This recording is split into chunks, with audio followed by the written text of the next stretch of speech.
dreadful episode caused a driver to lose control of a car in Brisbane CBD this afternoon, killing a number of pedestrians. I don't know why the crowd Curb on George Street at around 3:15.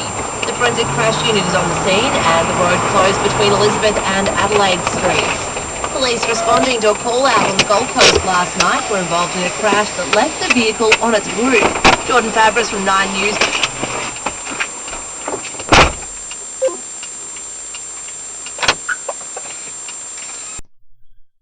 At approximately 5 p.m. on the 21st of August 2019, I witnessed a motor vehicle accident while heading westbound through Inala. 3 vehicles involved. One lady turned right across another vehicle, and then both vehicles ended up hitting another vehicle that was preparing to turn left. This is that vehicle here.